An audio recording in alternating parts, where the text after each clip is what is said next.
This one right here is actually the first heater I ever owned. This one right here is my first titanium heater. This one right here is by far the most expensive heater I've ever owned at over $200. I like them all for different reasons, but this is the one I would recommend for beginners. Oh, sorry, it's a little blurry. I'll fix that later. In the saltwater aquarium hobby, you really only see two types of heaters, glass and titanium. Glass heaters are the most common and affordable, but they're also the longest and most breakable option. They utilize an internal or external temperature probe, and they're either digitally programmed or require some sort of manual control. Titanium heaters are quickly becoming the more popular option because of their smaller form factor and ruggedness. While a 200-watt glass heater is almost 16 inches long, a 200-watt titanium heater is just over 10 inches. Titanium heaters don't contain any sort of internal thermometer or thermostat, so you do have to use an external temperature controller to turn them on and off. But wait, there is actually a third type of heater.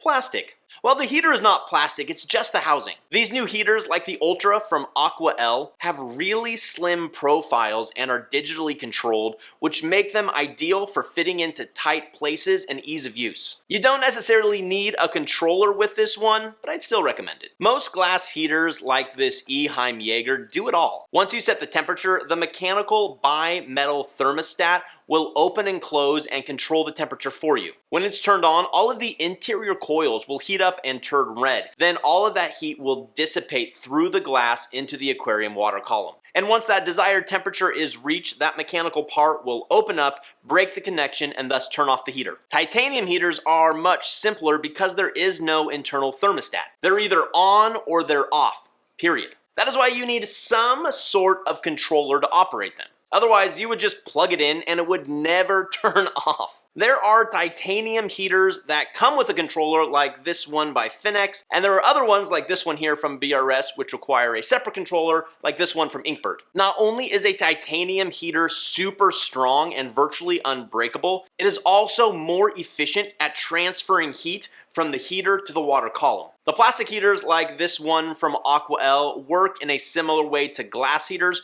with an interior thermostat to control the temperature. Heaters are gonna break, period.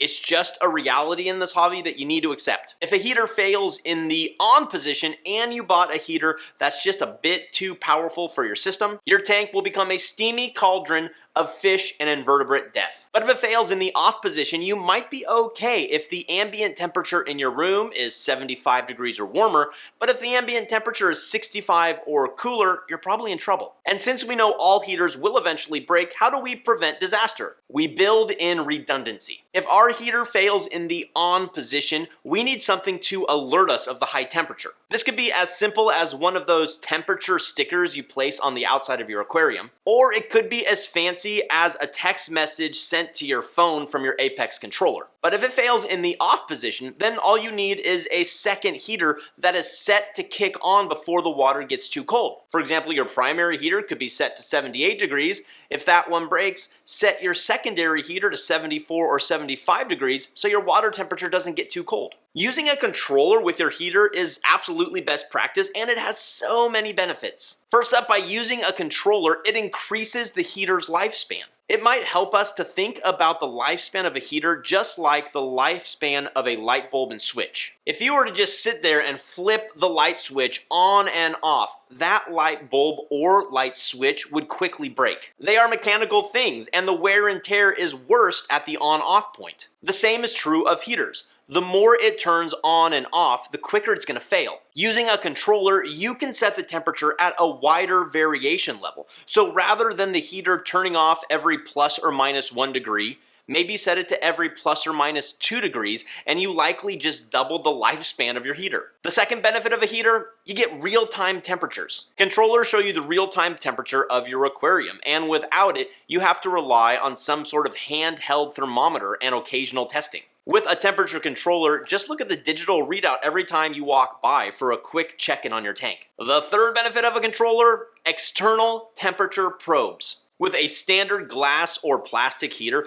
the temperature is determined by a thermometer that's actually inside the unit itself. This means if you don't have a lot of flow over that heater, you could just be heating up the small portion of water around your heater, and the actual tank temperature could be a lot less. With a temperature controller that comes with an external probe, you can place that probe upstream of your heater or even in your display tank to give you a much more accurate reading of the tank temperature. The fourth benefit of temperature controllers: annoying audible alarms. There is nothing safer than having an obnoxious sound go off if something's out of whack with your tank temperature. Most of the time when my alarm goes off, it's not because the heater has failed. It's usually because I forgot to turn on the return pump after a water change, or I pulled the thermometer out of the water column and I'm just reading the ambient room temperature. Let's start with the size of your tank. How many gallons of water are you actually trying to heat? Next, we need to consider the ambient room temperature in which your tank is located.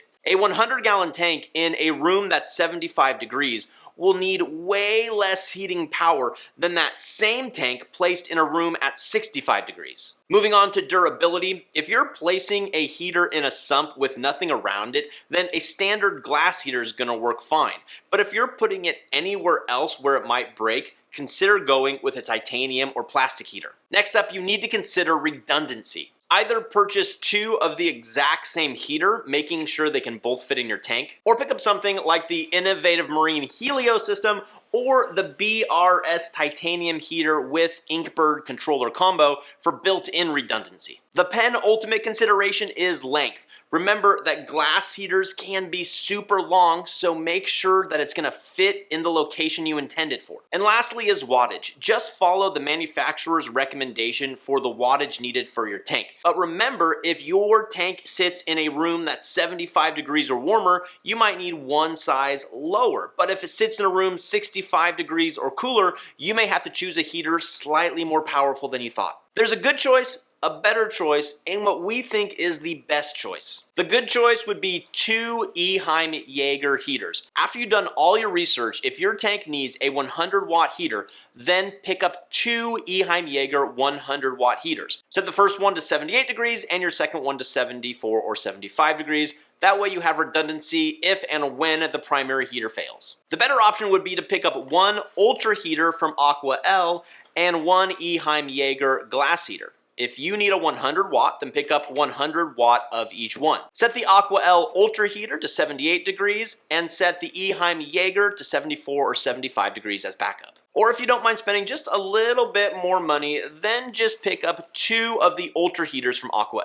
What we think is the best option is one Ultra heater from Aqua paired with one Eheim Jaeger glass heater and an Inkbird controller. The ultimate in redundancy. But if you don't mind spending just a little bit more money for better redundancy, then instead of the Eheim Jaeger, just pick up two of the Ultra heaters from Aqua. The first step for installing your heater is deciding where it needs to be. It needs to be located somewhere that's always wet, meaning it has zero chance of ever being exposed to air. For an all-in-one system, this would be either in the display itself, which is a bit unsightly, or in the rear filtration chamber. But make sure not to put the heaters in the compartment that contains the return pump, because that could run dry. For the sump, wherever you decide, just make sure there's a lot of water movement around the heaters. Next step is to calibrate your heater if your heater allows that, of course. For example, the Eheim Jaegers are notorious for not being calibrated upon arrival. They can be off between 3 and 5 degrees,